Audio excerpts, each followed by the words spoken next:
Welcome, everyone, back to another episode of The Next Big Thing. I am Chris Gannatti, Global Head of Research at Wisdom Tree. Excited to be here today with Sachin Bansal, formerly of the Security Scorecard and cybersecurity professional, and Pratik, Mehta, Managing Director at William Blair. From that introduction, you can probably get a sense we're going to be talking about technology. I do have to note, by the way, for a complete list of disclosures and conflicts regarding this podcast, please consult williamblair.com. We're going to be talking about technology. We're going to be tilting in the direction of cybersecurity on today's episode. This is a topic I tend to believe when I'm going out speaking to investors. It's the one topic in the full thematic range that nobody can ignore. You can choose to be interested in quantum and AI and all this other stuff. You cannot choose whether you want to be interested in cyber. If I ever deal with a business that chose not to be interested, I don't want to be doing business with that entity. And even companies that have a huge effort in the space invariably run into issues. But to kick things off, I do want to allow our guests today to sort of go through a brief bit of their backgrounds or how they come into the cyber and technology space. So Sachin, I'd love for you to sort of just kick us off and help the audience to just understand a bit of your background, how you're coming to us today. Sure. I spent a first of all, thank you for having me. And I spent the initial part of my career in financial services, and then have spent the last 6 years building Security Scorecard as their president, and have most recently been advising a bunch of cybersecurity companies. And I'm just a huge fan of the space. I continue to think that it is the future, one of the most important categories in enterprise software B2B. So I'm excited to be here. And Pratik? Yeah, nice. Thanks for having us, Chris, and Sachin, thanks for joining us as well. Look, I've been doing software banking for the last 15 years. I've focused on cybersecurity for the last 7 or 8, and I truly enjoy the space. I think I sort of came upon it just based on the number of deals I've done in the space, and just the passion that I have for the sector, and also the contacts and the networks we build. As Sachin and I know each other for a little bit now, and that just came through the folks who work in cyber, enjoy the space. So excited to be here. Excellent. And for the benefit of the audience at Wisdom Tree, we sort of monitor the full thematic landscape. Basically, what are people in the U.S. Actually doing with their money when they look at these different thematic topics? And for the last couple of years, not surprisingly, they were dumping it, or at least a lot of it, in the direction of semiconductors, and that is still the biggest overall category. We track 47 different and distinct categories. Uh, Semiconductors is still at about 32 billion in AUM, but if you were to say what is your second biggest, it is cybersecurity. Our topic today tends to be about 12 billion. That number has been pretty stable. Semiconductors has been coming down from a peak of 42 or 43 billion. So you're sort of seeing this rotation, probably not surprisingly to anyone, away from focusing almost 100% on NVIDIA and the peers, Hmm. and moving in other directions. But I'd be curious if you both are seeing trends in that direction as well that sort of support that story from your angles and conversations. I can start. So I think there's been a change in the last 6 or 7 years, maybe a little bit before that, where cybersecurity was part of IT, where it was sort of a check in the box. It was more of a compliance play. And because of the evolution of nation states, attacking the US, of advanced cyber attacks, and just the amount, the surface area which can be attacked. Think about how in COVID we all lived in a world, we all sat within. Think about like a firewall. We all sat inside. The network was protected, but as soon as we all split out, everyone was at home. Everyone was on different networks. How do you protect so many devices? How do you protect so many people? So the attack surface expanded exponentially. The ways to get attacked have expanded exponentially. And I think the critical element is twofold here. One, cybersecurity has become more of a mainstream topic. As you mentioned, Chris, a day doesn't go by where you don't hear about a hack. And I'm talking about some of the large companies getting breached and your personal data getting breached. So I may not be a cybersecurity professional like Sachin, or may not be doing cybersecurity investment banking, but you are aware because your personal data is getting breached, right? So that's one. The other piece is from a CISO perspective, right? We had, like I said, the transition from cybersecurity being a compliance tool to becoming coming to its own.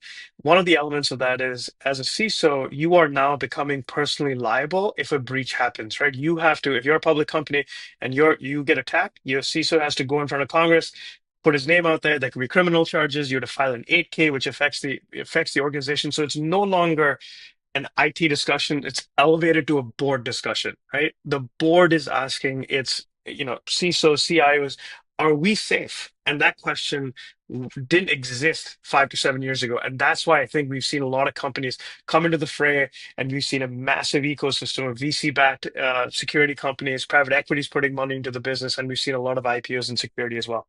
Over to you, Sachin. Yeah, I mean the cyber market is expected to be 300 billion by 2028, and as Pratik mentioned, there's structural tailwinds that are leading to that, right? As he said, you have a digital transformation that happened that accelerated in COVID with remote work, but you also have had a shift from on-premise software to cloud that started about 10 years ago. You also have a lot of IoT devices. So all these things have expanded the attack surface. Other big factors have been regulatory pressures as well that have driven cybersecurity investment. So most notably in Europe with regulations such as DORA and NIS2. There's also been increased attention by US banking regulators such as the Fed and OCC. So financial services and regulated industries such as healthcare have uh, tend to have more mature programs, and that's where a lot of the investment has gone. There's also been geopolitical threats uh, and geopolitical tensions. The It's a well-known fact that the ongoing Russia-Ukraine war, one of the kind of underlying pieces that is that Russia is one of the world's leading nation state threat actors, uh, in addition to China, Iran, and North Korea, and they've been funding the war through getting ransomware payments, Russian state-sponsored cyber attacks. So um, you have these macro macro tailwinds that are driving a lot more money into the sector, a lot more companies that are starting, and that's why the market is just getting bigger and bigger. And speaking of size, and speaking of something that all of our listeners, I'm sure, saw probably a couple months ago now, was this narrative. And admittedly, I was watching in August of last year. We're sort of coming into the peak of the election cycle, and watching and hearing the Wiz founders turn down 23 billion, and just being amazed initially by the level of confidence that must take to basically say, no, we're good. We're going to grow even bigger. And then, not 6 months later, basically coming back and doing a deal for, I think it's 32 billion being purchased, or at least announced the intention to close the deal worth 32 billion. I'd love to hear both of your perspective on sort of what made Wiz so seemingly indispensable as to be worth 32 billion for such a firm, and then B, are there sort of broader takeaways that we as investors should be watching, whether it has to do with an uptick in M&A activity in the space or anything along those lines? Sachin, you can go first. Well, I think like a lot of people, I wish I was either an employee at Wiz or had invested in Wiz. Yeah.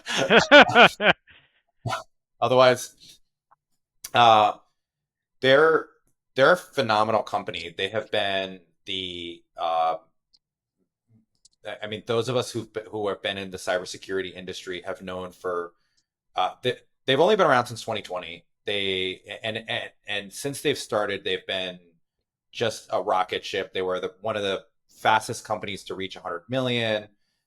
Each of their fundraising rounds had very large valuations, but clearly was very justified. The four founders had previously, what's not as well known, it's been reported, but is that the four founders of Wiz had previously started and sold a cloud company called Adallam that they had sold to Microsoft, and then they had worked at Microsoft, and that's where they got the idea for Wiz. The one of the other kind of points about it is that they cloud has been around since at least 2010, and yet the the world's best cloud security company came out in 2020.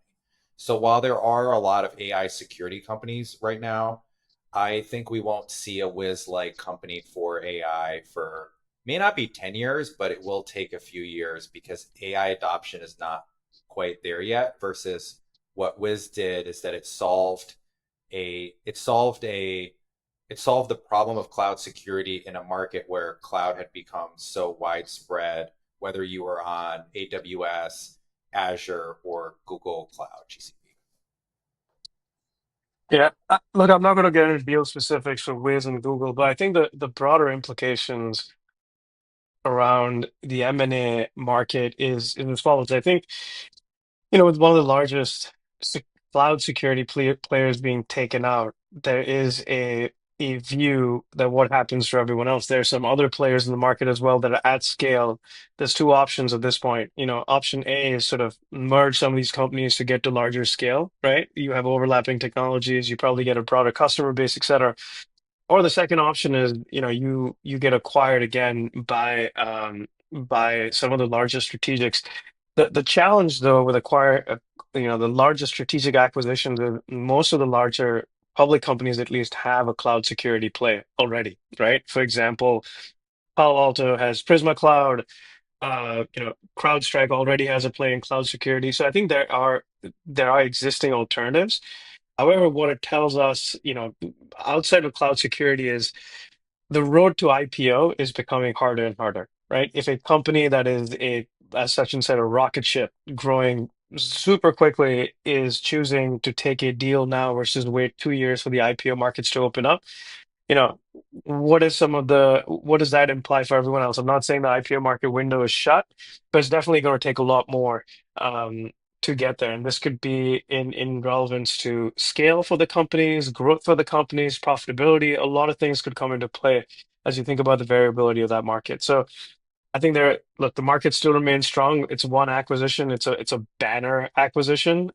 We as bankers obviously hope there's more M&A, right? And hopefully it'll spur more of that. And we're seeing an elevated level of dialogue post this acquisition.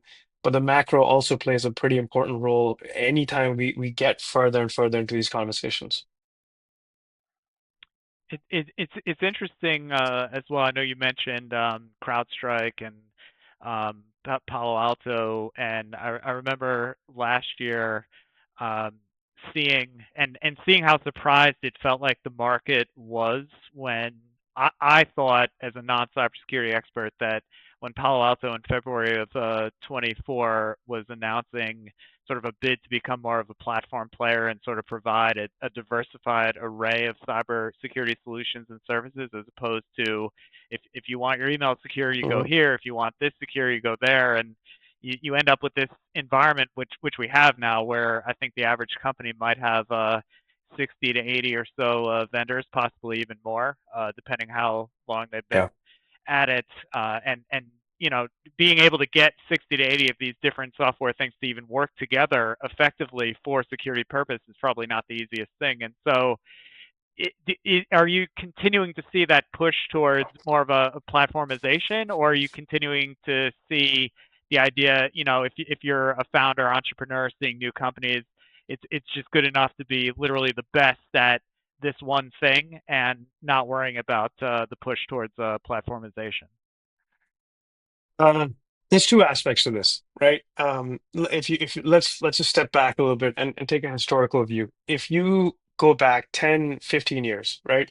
There were only two companies. I think about, as someone described it, it's either yellow or red, which is Symantec or McAfee. That's it. That was the play, Mm, right? mm, It was a platform that provided everything in basic security.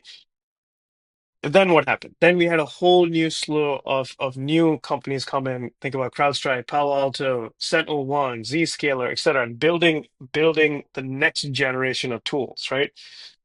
You also, in that same time, had a lot of companies that came out of the VC world. Wiz is a good example of that, right? Where they got funded a good amount of money to build a great platform and go forward.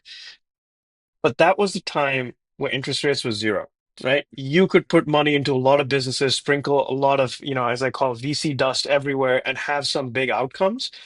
I think where we are now, there's two things that have happened. One, budgets are a bit more constrained from a buyer perspective, where CISO says, hey, do I really need these 60 tools to actually make it work? Two, I think it is more from a company perspective.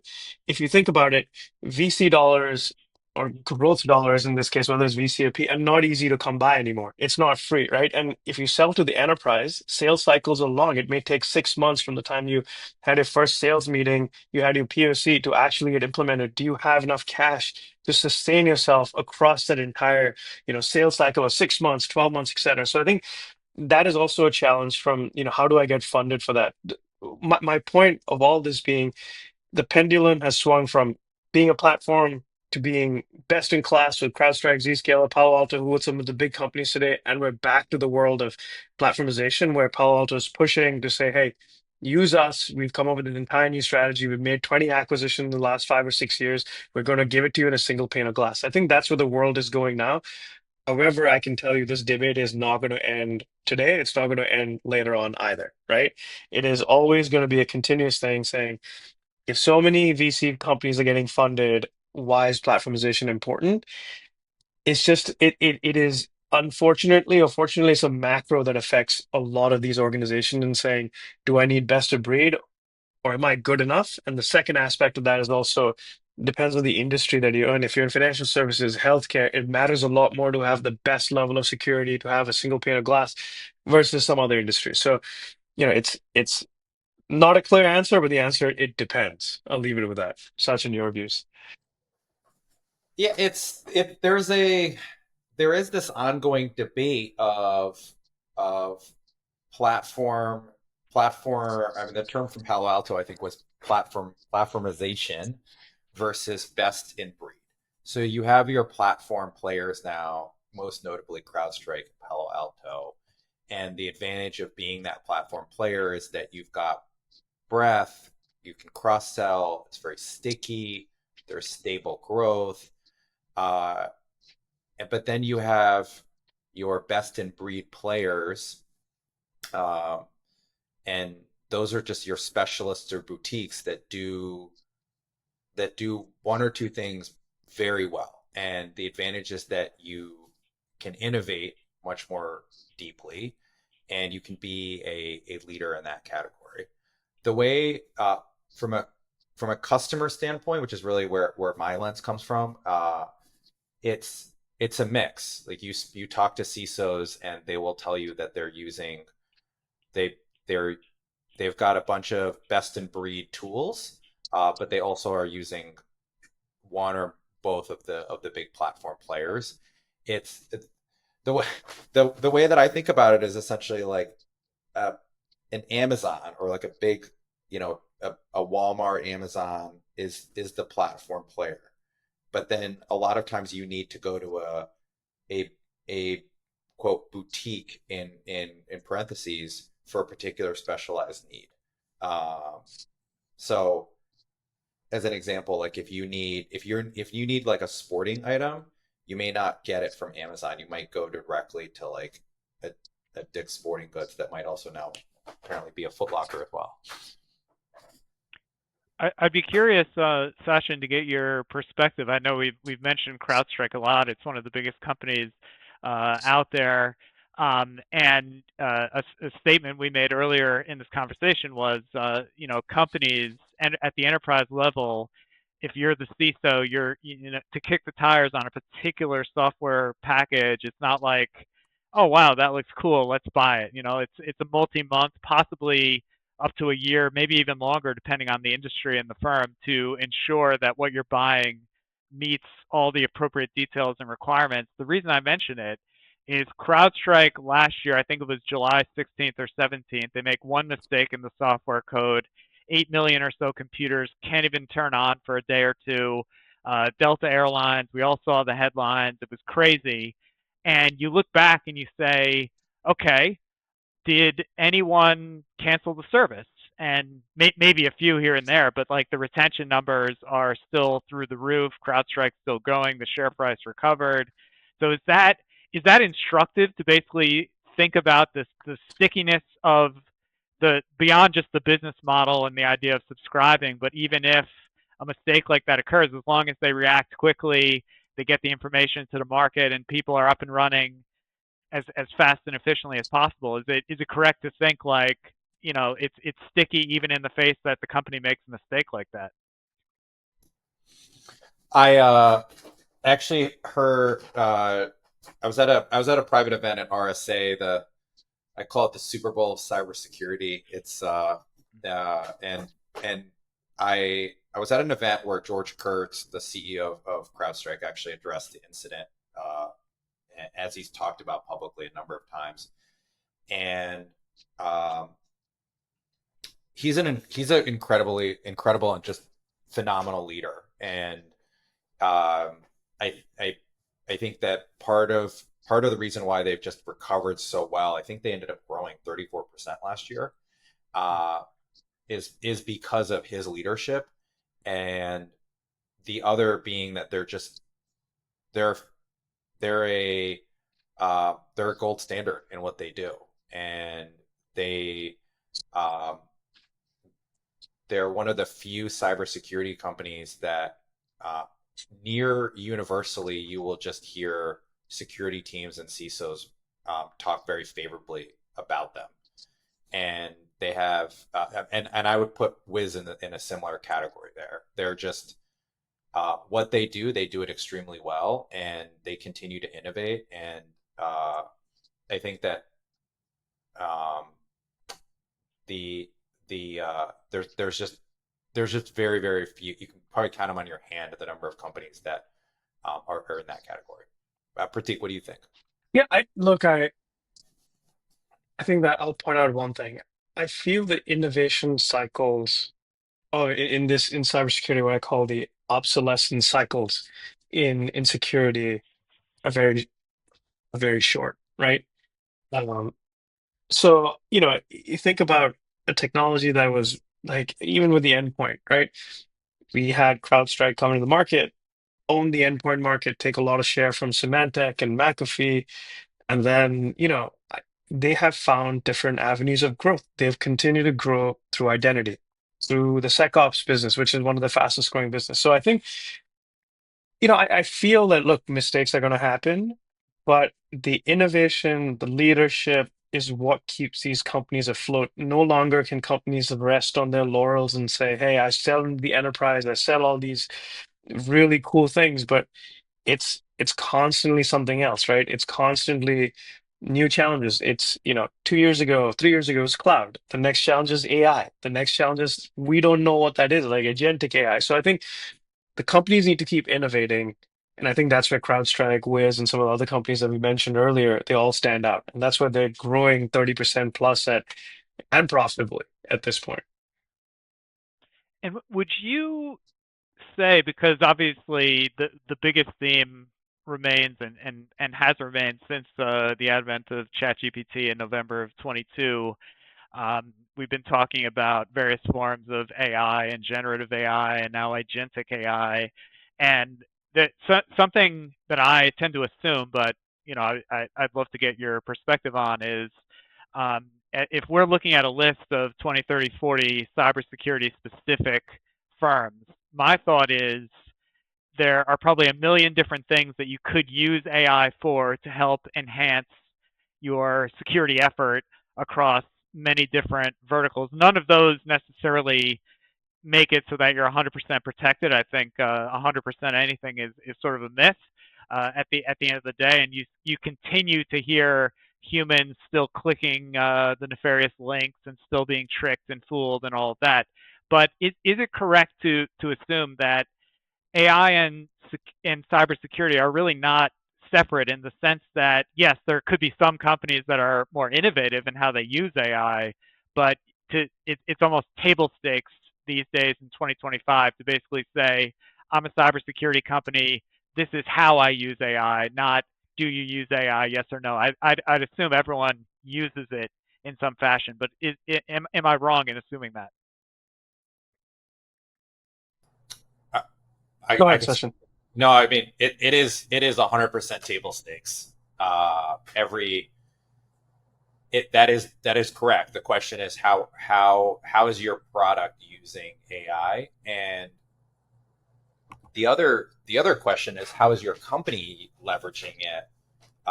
There's been there's there was, I think it was the CEO of Shopify that had a letter recently to all of employees that essentially said, like, we will not be adding more people unless you can prove that AI or an AI agent can do what you're asking a human to be doing. Pratik, go ahead. I think you were going to say something too. No, I was going to say, look, I'll take the perspective of security companies that are playing in the AI space, right? There's a couple of things. One, I think CISOs are now just coming to bear that AI is pretty important within their organizations, right? Um, they're still defining the use cases. For example, at some of these larger companies, folks have started to develop their own internal AI systems built based on their own LLMs.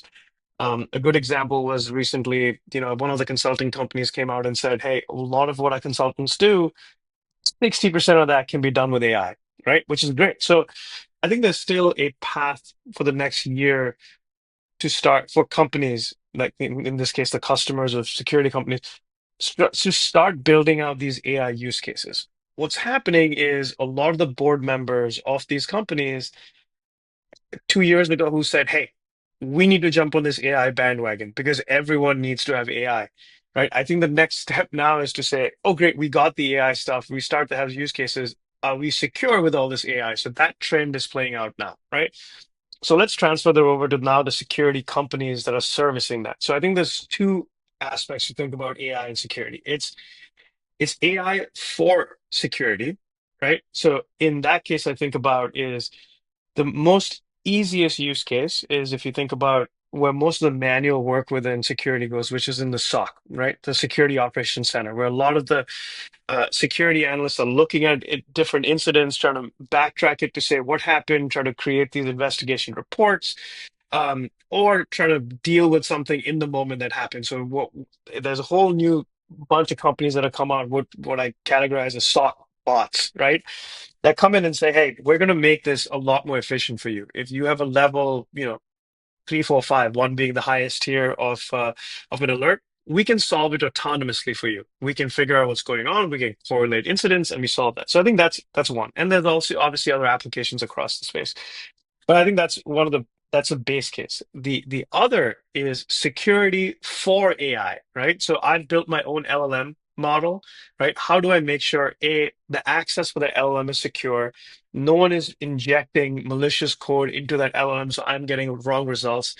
And three, like, how do I protect the LLM from not, let's say hallucinating or not having someone else come in and drop in other data and things like that. So I think that aspect is playing out. This is one of the big reasons why Palo Alto is making a play in this space as well, to think about a lot of companies are going to have the AI playbook. How do I protect the AI playbook, right? So I think to me, that's a security and AI connection of how we're seeing it in the space.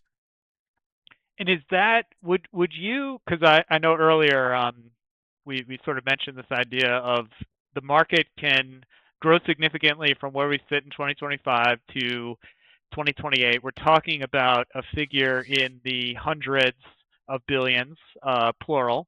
And frequently you then go onto the internet and you see other projections to 2030 or 2032 or all these different numbers, but they're all gigantic.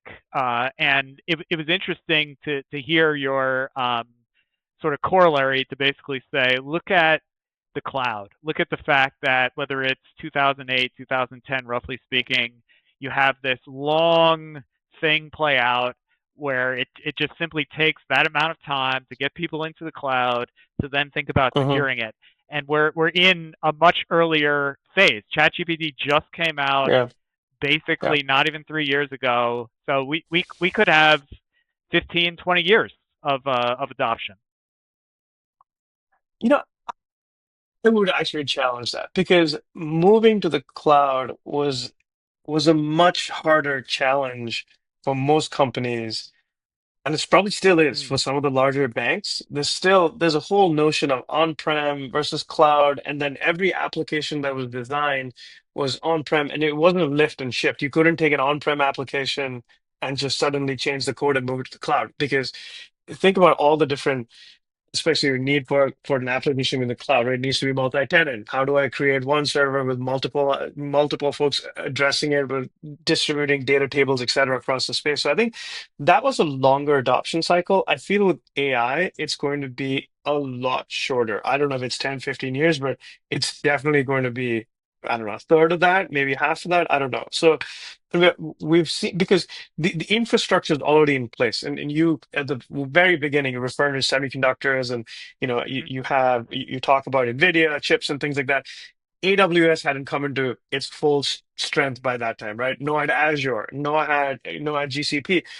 It the the infrastructure took time to catch up to where the cloud needs to be. I think now in this case the infrastructure is already there, and AI is going to be a layer on top of that. So I think it's going to be a shorter cycle, and for a lot of companies the time is now to be able to capitalize on it. Yeah, I definitely think it's not going to take 10, 15 years. I mean, Pratik mentioned earlier that the automation happening in the security operations or SOC teams, and they're the the way to think about it is that the whether it's an AI or an AI agent, it's becoming like a SOC analyst who doesn't sleep and doesn't take bathroom breaks, Mm. Mm. because they are able to detect they're able to detect anomalies and respond faster than a human would, uh, for all the hundreds, if not thousands, of alerts that an enterprise organization is getting, and then the you layer in machine learning on top of that, and it's um, I think we're gonna see something much sooner. Now something that and I could be wrong on this in the sense that there's stuff that could be happening and maybe it just hasn't been covered, or at least the sources I follow haven't touched on it.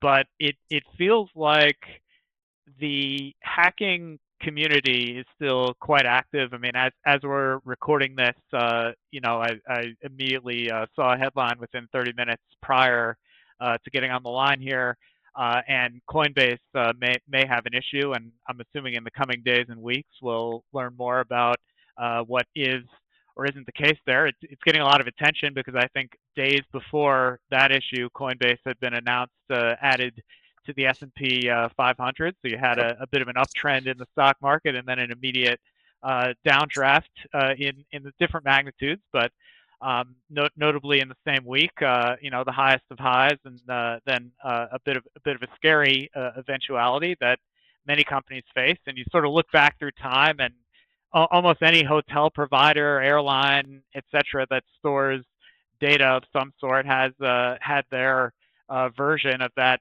very scary announcement. And as users see those headlines and think, "Oh gosh, my personal information here, there, and everywhere," it's quite something. But you sort of step back and think that the devious actors out there, it feels like they're still trying to either convince people to do things, social engineering, I know RSA, the conference that you mentioned, is sort of an interesting place where sometimes there are demonstrations of different capabilities. But I feel like you dip your toe into the technical waters and you assume, oh man, everybody's hacking through these firewalls and spoofing the phone and doing all this complicated stuff. When in reality, it feels like still, if you want to make money in hacking, the way to do that with a higher probability is you raise your number of attacks and you just try to get people to click things that if they paid attention to their cybersecurity training they wouldn't click on. Is that even with generative AI, deep fakes, all the things that in theory could be done, it still seems like the threat actors are finding more profitability in present day, sort of pursuing just the classical techniques and maybe just doing it more at scale. Sachin, why don't you go first on this one? Yeah, if we zoom out, I AI is a double-edged sword. We talked a little bit earlier about how it's a it's a defender's uh it's a defender's ally, but as you mentioned, it's also become an attacker's weapon. So there are these on the dark web. There are these tools called Worm GPT or Fraud GPT, and so for $5,000, they will generate phishing or malware attacks at scale. And as you also mentioned as well, there's AI generated phishing emails or deep fake voices that have become increasingly sophisticated. One practical tip I can give, and others have said it as well, is if you have if you have a personalized voicemail, change it and make it the default voicemail that any AT&T, Verizon, any of the phone companies automatically do for you. And the reason is because a lot of those robocalls that everyone gets and hates every day are intended to get to your voicemail so they can train on your voice. That's that's a good one. That's intriguing. I admit I get a lot of those calls. So yes. I, It sounds like you both might be you know, changing your I'll tell voicemails you, after I'll this tell you this call. little story. So when I started banking aeons ago, I hate to say it, back in my day, but back then, if you hadn't set up your voicemail, there was someone senior who would come to your desk and be like, "I tried to call you, and I got the automated voicemail." The first thing they would write when you start investment banking is set up voicemail, right? And unfortunately now, now no one now they have an excuse not to do that anymore. Right. You're dating No one yourself because calls people each don't other, even have man. I don't phone have a work work desk phones phone, anymore. But I which is kind of I always love the anyway. So back to your point, Chris. I think uh, look, I think Sachin and you said it right. The defenders have to be right every single time, right? You cannot be wrong, and the attackers can be wrong a Yes. million times. You just have to be right once, and the defender will be right every time. So I think that's the situation at play. And that's one of the reasons why cybersecurity is, as Sachin said, a $300 billion industry, right? Because the attacks are infinite and the defenses are only so many. So I think that the question that permeates through all of this is, if you're a large bank, if you're Coinbase, whoever it is, I spend X billion dollars in security, I still get breached, right? So what does that tell you? What's the weakest link in the chain? It's us. It's the human beings. It's us clicking on random links. So that brings me to wonder, saying like the is the solution, yes, sure, we'll put up the walls, we'll put everyone in like a castle, we'll secure all the perimeter, we'll do everything we need to. But then the next question then becomes, you know how do we change human behavior, right? That is the critical element that is missing in security today. And a lot of that comes down to, it's simulation training, it's awareness, it's I would say it's dynamic training, and not just like I click through a bunch of modules that my company makes me click through just because I can get a compliance. And this brings me back full circle to what I said at the beginning. Security, and especially human centric security, is no longer a compliance issue. It is a security issue. And that is where a lot of companies need to invest their dollars as well. How do I train my human beings not to click on these things, not to accept those deep fake calls or text messages, etc. Right? A lot of that starts in tracking human behavior and being more dynamic in thinking of how do I solve that in the moment versus having a retroactive fit. And just as you said about Coinbase, I was just looking. It was someone tried to bribe an employee and get the data. At least that's what it says initially. So again, it comes down to what the human being, right? So I think there needs to be a lot of training around Yeah. that. I think there needs to be a lot of thinking around who has access, so access controls, who has access to what data, what applications, that becomes super critical. And I think, yeah, the different aspects of security. I think that this we talked about the SOC being, I think about the central nervous system of the entire organization, or at least the security apparatus, but they can only solve stuff, they can only solve stuff once it's already happened. How do you become more proactive is the key element of security, Yes. which everyone's trying to solve, right? The proactive nature of security isn't there. We're still living in this reactive piece where, you know, I think you have a mindset that if you live with a zero trust mindset, saying everyone is guilty unless they're proven innocent, right? So that's one. And then the other aspect you have to think about is it's not if I'm going to get breached, it's when I'm going to get breached, right? So it's not an easy challenge to solve. And it's, coming back to your thematic piece, there's a reason why cybersecurity will continue to elevate compared to some of the other industries in the organization. And sorry. So, Chris, Yes. uh, cyber is probably one of the, if you're a head of cyber, it's probably one of the only jobs out there where if you're really doing your job, it means nothing happens, right? It should be pretty Um, boring. You hope it's pretty boring. and but an underlying assumption that we have is that a breach or a breach, right? It's a security incident that actually there's some exfiltration of data is because of either a technical failure or a social engineering failure. A help desk person was tricked. This sounds like the Coinbase was a bribe.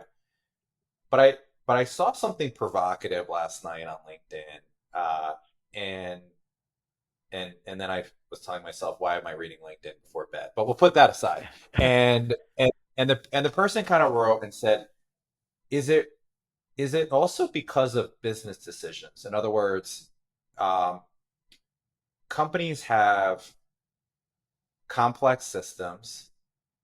They've got a sprawling array of tens of thousands of vendors that either have access to their systems or they've given uh, their data to third parties, and often companies have legacy systems because of businesses that they acquired, and so it's expensive to address these problems. It can be there's political trade-offs because companies have finite resources.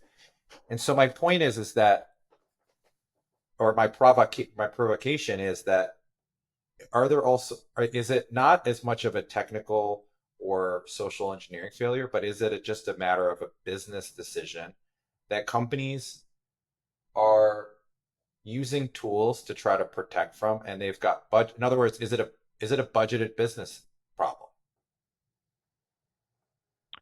I have keeping an eye on the clock here and thinking of our listeners. There was one colleague I had. I promised for my closing question, I would run something by you guys. You're either going to think it's crazy, it's ridiculous, it's too early, or potentially it's prescient. I think there's a bit of an unknown element to it, but and there's also a bit of a business decision where you hear certain businesses in industries, whether it's credit card processing or financial services, they are certainly already thinking of this. And it relates to something that was announced in December of last year that the market went insane over. I'm trying to wrap my head around exactly why. The reason I say that is Google announces the Willow quantum chip, which is certainly not being used. There is not an at-scale gate-based quantum computer at all. It doesn't exist. There's, I think, 105 qubits, at least what was announced in December of last year. That's not enough qubits to break RSA encryption or any of the various things. But it's amazing that the quantum discussion, it sort of goes up and down depending on what's been announced, that various people probably don't fully understand, myself included. But every time something is announced in quantum, the implications for security do sort of get tied into it. And there is this thought of, oh man, there's going to be this day called Q Day when all the encryption ceases to exist.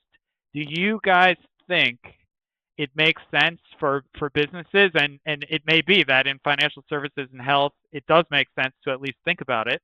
And I know standards do exist. Does it make sense for companies to even think about that yet, recognizing we're really far away from the number of logical qubits that it would take to actually do this? Pratik, what do you think? So here's my take. I feel a lot of CISOs are struggling to keep up what's happening now, to think about what's going to happen 5 years Mm, from now, right? mm, If it happens. I'm not saying it is not an existing threat. And this could be, as we talked about earlier, where we said, what's the next thing? After AI, this could be the next thing. And there are companies out there that are trying to solve this problem now, but feel a little bit early. Now, for those companies, I hope they're right, right? They made the right bet, and we could be fools, looking back on this 3 years from now saying, damn it, I didn't take this seriously. Um, but as of today, as of right now, it still feels a little bit more of a nascent cottage industry as opposed to something that needs to be front and center. Um, and if there are some forward-thinking CISOs, I'm fairly certain they're thinking about it already. But is it number one on their list? Probably not, right? It's probably number 5 or 6 on their list. Number one being AI. I'm fairly certain of that, right? And I think there was another webinar, and AI is number one, and then human risk management, where we talked about number two, right? How do I solve those problems today? I think quantum will start to figure itself out. Cryptography has been around for a long time. It's I would say the OG in data security, right? You can put all these defenses around data security, access governance, etc. But stealing data and it being meaningless is the best way to, you know, dissuade hackers from doing that. So roundabout way to say TBD. I'm sure it's on the list, but it's not front and center. I mean, in the interest of time and just for the sake of brevity, I think quantum's overhyped. Yeah. A lot of people seeing what we see in May 2025. A lot of people have that view, and it is important to note that the logical qubits that people say it would take are somewhere around 1 million, and the chips being announced, to the extent they are being announced, that some of the biggest firms tend to have, a little bit over 100, and it's tough to keep them stable. It's tough to do anything useful with them. So based on what we as non quantum physicists can mention today, it's certainly not the number one concern. So I'm with you guys there.